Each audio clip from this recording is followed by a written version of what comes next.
they don't want you to overstate, the power of God. But you can't overstate the power of God. It is what it is.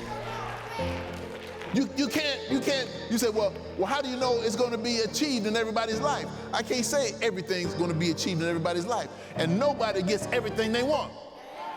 But I want you to know this, that God has a plan for your life that he fulfills in your life. And you give God praise not for what he didn't do that you thought he should do, but everything he has done fits where the Lord has put you, fits how the Lord has blessed you, fits